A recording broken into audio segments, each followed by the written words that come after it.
Briefing for Council President Kate Stewart. I'm Jordan Lindsay. Reporters, if you still need permission to record, please note that in the chat.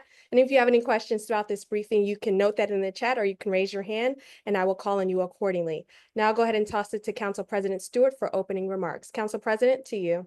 Thank you. Thank you so much, Jordan. Good morning, everyone, and thank you for joining us today. It is a very busy day here in Montgomery County.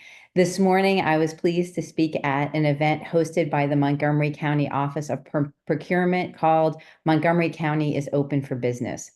We know that this is a challenging time for many contractors in the county as community members and businesses in our region are hit particularly hard by actions taken by the federal administration. That's why it's so important that now more than ever, we provide resources and opportunities for our local businesses and contractors. The event that went on this morning provided an opportunity for businesses to connect, collaborate, and discover new opportunities as we continue to work every day to create public-private partnerships to help support economic development here in Montgomery County. As contractors face changes in federal spending, we will continue working together to provide businesses with opportunities to help us deliver vital community services and projects. At the County Council, we are always looking for ways to attract new businesses and economic opportunities to the county while supporting the businesses that are already here. As chair of the Council's Government Operations and Fiscal Policy Committee, I'm deeply involved in working to support local businesses and strengthen county government collaboration with our private sector. Last year, we passed a $20 million jobs initiative, which will help businesses, and particularly small and underrepresented businesses, add more high-paying jobs, expand their businesses, and reduce barriers to entry for under-resourced businesses. And I am proud that the county recently extended the county's minority, female, and disabled-owned businesses, the MFD program, by 5 years. This will allow more opportunities for minority, female, and disabled-owned businesses to access county contracts. As we begin our upcoming budget process over the next few weeks, we will be focused on making sure Montgomery County is open for businesses while also meeting community needs related to education, public safety, and our safety net services. The council will be holding public hearings for the county's $7.7 billion operating budget on April 7th and 8th, and I encourage residents and business owners to make their voices heard by sharing how we can best support you. Even in challenging times, we will continue to stay true to our values by supporting our local workers, businesses, and entrepreneurs who are the backbone of our economy. County leaders continue to work together to help grow our economy and ensure Montgomery County offers opportunities for all. Also today, we are celebrating Trans Day of Visibility in Montgomery County and throughout Maryland to recognize the strength, resilience, and courage of trans and gender expansive individuals. This year's theme is "We will not be silenced, we will not be erased," which underscores our commitment to visibility, community empowerment, and collective resistance. As the LGBTQIA+ community, and especially the trans community, continues to face deliberate attacks and challenges to their rights nationally under the Trump administration, here in Montgomery County, we affirm our commitment to stand together. I will join Montgomery County Pride Family for their Community Day of Power event in downtown Bethesda this afternoon. And I want to reiterate for all our trans residents that Montgomery County remains committed to creating safe spaces and affirming spaces of joy, empowerment, authentic inclusion, and action to protect the trans community. Also today, we close out Women's History Month, and as we continue to recognize and honor the women who have broken barriers and paved the way for future generations here at home in Montgomery County and around the world. I had the pleasure of joining Councilmember Lorianne Sales' annual Women's History Month event on Friday. We were joined by Senator Angela Alsobrooks, Executive Director of Woman to Woman Mentoring, Amanda Whitener, and community members. The theme for the event this year was Moving Forward Together, Women Educating and Inspiring Generations. I want to thank Councilmember Sales and her team for organizing the event for the last 3 years to highlight the leadership and mentorship of women shaping our future. I'm also excited to be speaking on April 3rd at the Montgomery County Women Making History Awards. This annual event, established by the Montgomery County Commission for Women in collaboration with Montgomery Women in 2021, honors outstanding women who have made significant contributions to their professions and communities in Montgomery County. I'm looking forward to celebrating the 32 honorees for their exceptional leadership, dedication, and impact in areas such as civic and community engagement, professional excellence, and social change. At a time when there are growing attacks on the rights of women, the LGBTQIA community, immigrants, and the elimination of diversity, equity, and inclusion initiatives nationwide, we must double down on our efforts to amplify programs and services that empower women and advance a welcoming, inclusive Montgomery County. We must also lead the way in creating more opportunities for women and young people in Maryland and strengthening and protecting women's rights. We will continue working to dismantle systemic inequities, and we will always welcome people of all backgrounds and identities because this is who we are in Montgomery County, and this is what we believe in. Also, tomorrow, as we move on to council business, we will be recognizing two important months. The first through a proclamation led by Councilmember Sales, Councilmember Albanaz, and Vice President Jawando is to recognize April as National Minority Health Month. As we raise awareness about the health disparities that disproportionately affect communities of color, I want to uplift Montgomery County's minority health programs that work every day to improve health outcomes across racial and ethnic minority groups. The African American Health Program, the Latino Health Initiative, the Asian American Health Initiative, and the Black Physicians Healthcare Network provide culturally and linguistically appropriate services and offer programs to improve mental and physical well-being for residents. As the Trump administration slashes critical jobs across the public health agencies, we will continue to invest in and support the work of our local health providers. Also on tomorrow's agenda, the council will vote on a resolution led by Councilmember Glass, uplifting Fair Housing Month and reaffirming Montgomery County's commitment to diversity, equity, and inclusion. Fair Housing Month 2025 commemorates 57 years since the passage of the Fair Housing Act, also referred to as Title VIII of the Civil Rights Act of 1968, which prohibits discrimination on the basis of race, color, religion, or national origin in the sale or rental of housing, and as amended, discrimination based on sex, physical and mental disability, and familial status. Montgomery County has taken proactive steps to advance racial equity and social justice, including enacting the Racial Equity and Social Justice Act, which requires racial equity and social justice impact statements and assessment for bills, zoning text amendments, and appropriations. This resolution serves as a council commitment to continue to advance policies that promote racial equity in housing, education, and economic opportunity, and ensure that all residents, regardless of race, ethnicity, or national origin, have equal access to housing opportunities and a community free from discrimination. Tomorrow, we will also vote on two bills. The first is Bill 3-25, which is sponsored by the Government Operations and Fiscal Policy Committee. This bill will help residents who have limited incomes or are on a fixed income and are cost burdened because of the rising property assessments. Bill 3-25 would alter the criteria to expand eligibility of those who qualify for a county supplement to the state of Maryland's homeowners tax credit, known as HOTC. The HOTC is a progressive tax credit administered by the state of Maryland's Department of Assessment and Taxation, where lower income households receive a larger credit on their property taxes, so relief is targeted to residents on limited incomes who need it the most. The bill would do three things to expand the pool of eligible individuals who can apply for the credit. First, it expands eligibility by increasing the combined income eligibility level from $60,000 to $75,000. It increases the net worth criteria from $200,000 to $250,000 and increases from $300,000 to $375,000 the assessed value upon which the credit could apply. Vote the next bill. Tomorrow, we're also going to vote on Bill 6-25, which would expand the Office of Consumer Protection's authority to investigate and enforce consumer protection laws in landlord-tenant matters that may include unfair or deceptive trade practices. I'm proud to co-sponsor this bill, which was introduced by Councilmember Mink. We know that many renters have faced challenges regarding unfair or deceptive trade practices by landlords, including unfit rental housing, amenities which were not advertised, failure to repair essential building services, and chronic housing violations. The purpose of Bill 6-25 is to implement stronger protections for renters under the county's consumer protection laws.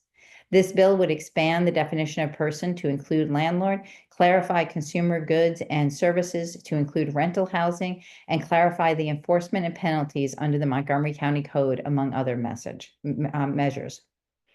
Additionally, tomorrow, the council will hold its public hearings on expedited Bill 10-25, hiring of displaced federal workers. Expedited Bill 10-25 would provide a county hiring preference for federal workers who have lost their jobs due to actions taken by the Trump administration. Vice President Jawando is the lead on this bill, and I'm a co-sponsor of this measure. The county currently provides hiring preferences to job applicants for a number of reasons, including, for example, those with disability or injury that impact their work under the ADA, county employees subject to a county reduction in force, and veterans. Bill 10-25 would add an additional hiring preference for disabled federal workers who have lost their jobs on or after January 1st, 2025. In Montgomery County, approximately 77,000 residents work for the federal government, not including federal contractors, and their public service is a valued part of our democracy. This is just one step we are taking to help support residents impacted by mass layoffs within the federal government. The goal of this legislation would be to give displaced federal workers an opportunity to continue a career in public service. Tomorrow, we also take up some land use issues on the council. We will hold a straw vote on the Bethesda downtown plan, a minor master plan amendment tomorrow. The plan recommends updates to the 2017 Bethesda downtown plan to improve the implementation of recommendations related to new parks, transportation infrastructure, a new recreation center, and affordable housing within the plan area. Downtown Bethesda is evolving, and the area attracts new jobs and restaurants and is contributing significantly to the economic health of the area and the county. It is home to more than 17,000 residents and more than 33,000 jobs. Moreover, since the adoption of the 2017 plan, the downtown has added nearly 2,500 new residents and more than 4,200 jobs. However, the pace of development has slowed from the pre-pandemic peak, and we need to do all we can to foster recommended improvements and amenities for residents. The county approved multiple recommendations from the planning board, including incentivizing construction of new recreation center in downtown Bethesda, as well as a recommendation to update the Bethesda overlay zone to remove the existing cap on development imposed by the 2017 plan to affirm the ability of private development with the county investment and policies to deliver needed housing, jobs, and infrastructure improvements following recent studies of the area. Transportation recommendations were also made to address specific resident concerns, such as loading and delivery management, as well as sidewalk closures. We will also get tomorrow a update from the planning board and parks. Their semi-annual report of the planning board, which outlines accomplishments and current work program items of both the Montgomery County Parks and Planning departments, and we look forward to their presentation. Also, wanted to update on our ongoing webinar series, United in Service and Support. Councilmember Sales will host the next webinar meeting on this Wednesday, April 2nd at 7 p.m. on Zoom. The meeting will focus on navigating new employment opportunities and career pathways for federal workers. She will be joined by representatives from the Montgomery County Economic Development Corporation, WorkSource Montgomery, and the Montgomery County Office of Human Resources. These webinars are broadcast and streamed on the council's YouTube, and more information and about upcoming webinars can be found on the council's webpage. And I hope you'll tune in and help spread the word so that we can connect residents with essential resources and tools.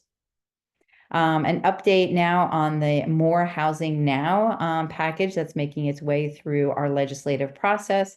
Next week, the council is expected to vote on ZTA 25-03. This was the ZTA on expedited approvals for commercial to residential construction. It creates an expedited approval process for projects that convert high vacancy commercial properties to residential use.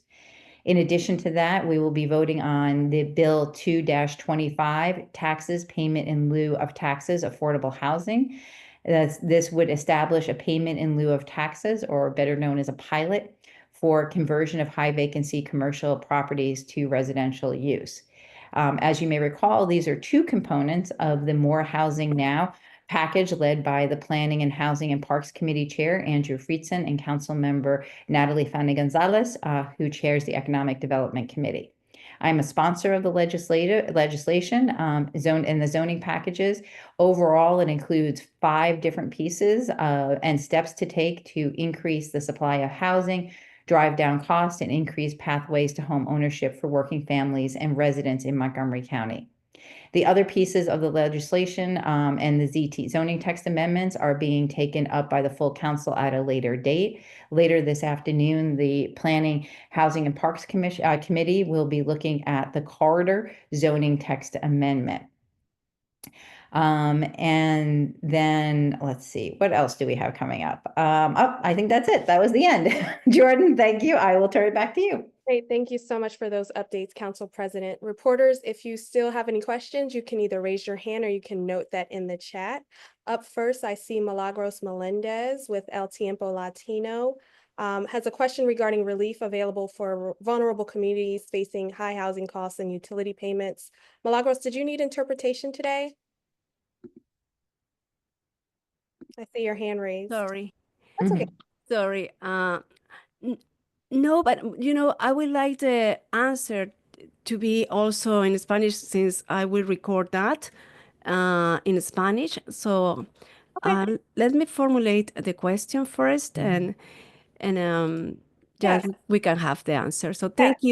thank you, President. I'm writing a story about how the most vulnerable families are coping with inflation and the rising of cost of housing, groceries, and other essential items.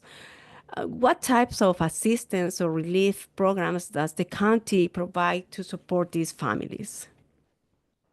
Great. Well, thank you for that question. We have a number of different programs as well as working with our partners in the county. And so there are a number of nonprofits that we work with as well as some like Interfaith Works and others who have programs to help. But here in the county, we have our housing stabilization services, provide case management and limited financial grants to support residents at risk for homelessness. Services include assessment of need, emergency financial assistance, and case management to help keep households in their current housing or obtain new housing if they need it. We can also help find assistance to prevent utility shutoff and restore disconnected utility services. The best thing for residents to do is to call 311 for assistance and to specify the type of assistance they need, and then they can be connected to a case manager. You can also get on the county website and go to HHS-programs and also be then connected to some of the programs. And always, obviously, people can reach out to their council member offices for assistance as well. Specifically on utility assistance, contact provider directly, as well as the Maryland Energy Assistance Program for home heating and the Electric Universal Program for electric utility bills. An application can be found on the website or requested by, again, using 311 to get help with the utility assistance. There are a number in our newsletter.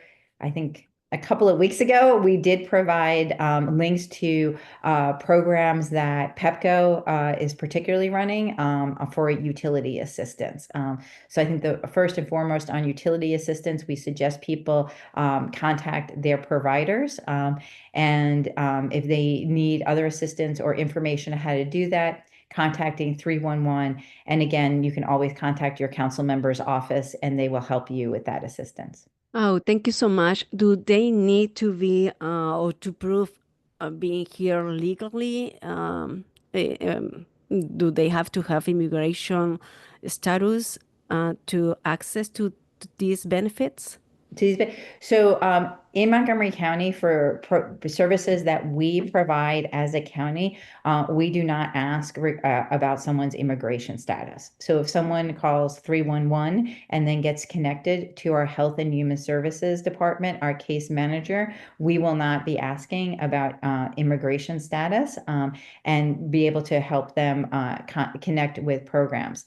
If there are some programs that are federally funded or by that we don't necessarily have control over, their case manager will work with somebody in that case. All right. Thank you so much. You're welcome. Thank you, Council President Milagros. She said that you needed interpretation, the answers in Spanish. So we'll have my colleague Marcela Rodriguez go ahead and interpret that. Marcela, to you. Thank you. Thank you, Jordan. Muchas gracias, Milagros, por tu pregunta. Y sí, ofrecemos diferentes programas a nivel del condado de ayuda y también trabajamos con organizaciones sin fines de lucro que pueden ayudar a todos los individuos con asistencia, ya sea con sus utilidades. Los servicios de estabilización de vivienda que ofrece el Departamento de Servicios y Recursos Humanos del Condado de Montgomery ofrecen asistencia en gestión de casos y subvenciones financieras limitadas para apoyar a los residentes en riesgo de quedarse sin hogar. Los servicios incluyen evaluación de necesidades, asistencia financiera de emergencia y gestión de casos para ayudar a las familias a conservar su vivienda actual, obtener una nueva o también evitar el corte de servicios públicos y restablecer los servicios públicos desconectados. Para más información sobre los servicios que ofrece el condado de Montgomery, están invitados a llamar a la línea 311. Con respecto a los servicios que ofrece el condado, el estatus migratorio no es necesario cuando llamen al 311, pero sí aclaramos que para servicios que son fundados por fondos federales, el gerente de los casos va a aclararle en torno al estatus migratorio. Sin embargo, con respecto acá a los servicios que ofrece el condado, no es necesario el estatus migratorio. También están invitados a visitar el sitio web del condado, montgomerycountymd/HHS, donde pueden obtener más información al respecto. También pueden o comunicarse con sus proveedores de servicio eléctrico. Por ejemplo, Pepco ha anunciado que están ofreciendo asistencia con sus pagos y los invita a que se comuniquen con ellos directamente o también pueden llamar al 311, que es la línea directa del condado. Gracias. Thank you so much, Marcela, and thank you, Milagros. Up next, we have a question from Lionel Donovan with WUSA 9 regarding bills 325 and 625. Good morning, Donovan, or Lionel, I'm sorry. No problem, Jordan. Thank you so much, and good morning to you as well. Good morning, Council President. I just had, like I said, just two questions about 325. First one about expanding eligibility for the homeowners tax credit. Forgive me if you covered this already, but I came in a little late. Can you talk a little bit about if there are certain demographics that you will be expanding this eligibility to? I understand in neighboring Prince George's, a lot of work has been done to make sure that the pool of seniors would be expanded so they could qualify for this tax credit. Is that the same group of people that you all are focusing on? Or are you expanding this to, other groups such as, fired federal workers, for example? Right. So for Bill 3-25, the homeowners tax credit, what we're looking at is expanding the tax credit that people can get under the homeowners tax credit from the state. And this is so our supplemental here in Montgomery County. And what it is focused on is people who are on fixed incomes and folks who are lower income who are homeowners and have seen their assessments gone up, and therefore their property taxes have gone up. So we are expanding the pool to have people, more people eligible to receive this tax credit. In the analysis we've done, as we've looked at it, as we know, many of our seniors are on fixed income. So we do anticipate that this will help people as they get older in our community and are on fixed incomes, and also help those who are on limited incomes. Okay. Yeah. Just a quick follow-up. Do you have any numbers in regards to that, like as far as income or anything like that? We have some numbers that were available in the packet that we can get to you after the call today. Okay, thank you so much. And the Yep. last thing I wanted to ask was in regards to Bill 625, in regards to enforcing consumer protection laws for landlord-tenant matters. There was another piece of legislation that went up in regards to just cause evictions.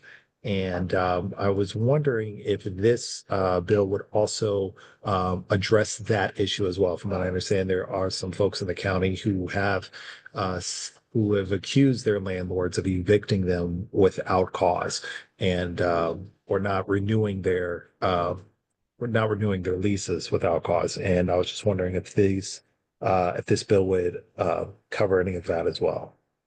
So, just cause eviction, the county is not allowed to put in place legislation regarding just cause eviction without enabling legislation from the state. And so the enabling legislation that is working its way through Annapolis, the lead sponsor on that is Delegate Janelle Wilkins. She's the District 20 delegate. She's been leading this for a number of years now. And so we first need that enabling legislation before we would be able to act on that here in Montgomery County. Got you. And would that be something that the county is advocating for, that you would We hope have the state supported it's called Good Cause, the bill in Annapolis, and the county council has taken a position on that and does support it. All right. Thank you so much, Council President. You're welcome. Great, thank you, Lionel. Reporters, if you have any other questions, you can either note that in the chat or you can raise your hand and I'll call on you accordingly. Any last minute questions going once, going twice, 3 times? Okay, back to you, Council President. Thank you. Great. Thanks for everyone for joining today and the questions. Very much appreciated. And thank you to Jordan, and we'll see you next week.